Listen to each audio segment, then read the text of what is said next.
चतुर्भुजों की को समझना, है ना, उसका ये हमने पूरा पढ़ चुके थे, लेकिन ये परीक्षा की दृष्टि से बहुत महत्वपूर्ण प्रश्न है और ये आ सकता है। क्या है प्रश्न? एक समबाहुभुज की भुजाओं की संख्या ज्ञात कीजिए जिसके प्रत्येक बाहुकोण की माप कितनी हो? 45। अब हमें मालूम है कोई भी बहुभुज हो, कितनी भी संख्या की उसमें भुजाएं हो, उनके बाहरी कोण की माप कितनी होती है? 360। ये हमने पढ़े हैं। तो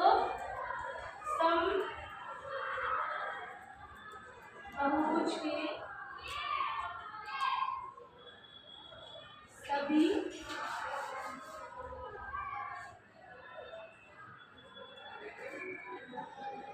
कोण का योग कितना होता है? 360 अंश। ये हमने पढ़ चुके हैं, ठीक है। अब ये बोल रहा है कि प्रत्येक बाहुकोण की माप कितनी हो? 45। मतलब हर एक की कितनी है? 45। तो हमको क्या निकालना है? भुजाओं की संख्या। अब यहाँ हम लिख लेंगे, प्रश्न में दिया है प्रत्येक बाहुकोण की माप। प्रत्येक बाहुकोण की माप कितनी हुई है बेटा? 45। अब हमको क्या निकालना है? भुजाओं की संख्या। तो सूत्र हमने पहले भी पढ़ चुके थे, अभी फिर से एक बार देख लेते हैं।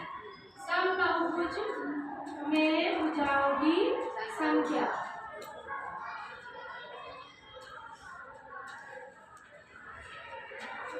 क्या होता है? इसका सूत्र भुजाओं की संख्या क्या होती है? सभी बाहुकोण की माप का योग बटे प्रत्येक बाहुकोण की माप। तो यहाँ लिख लेंगे हम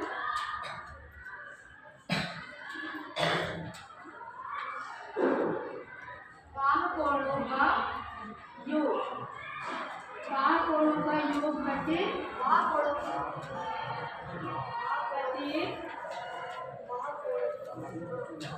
प्रत्येक बाहुकोण की माप।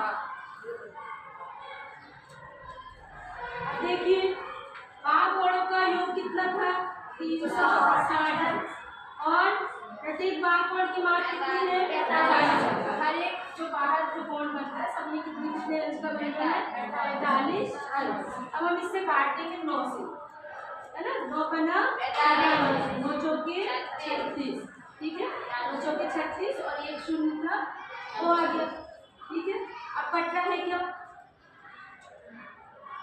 9 का 45, 9 से काटे तो 9 का 45। अब पता नहीं, अब 5 एकम 5 5 40, तो ये क्या हो गया?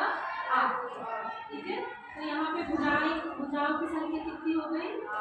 समबाहुभुज में भुजाओं की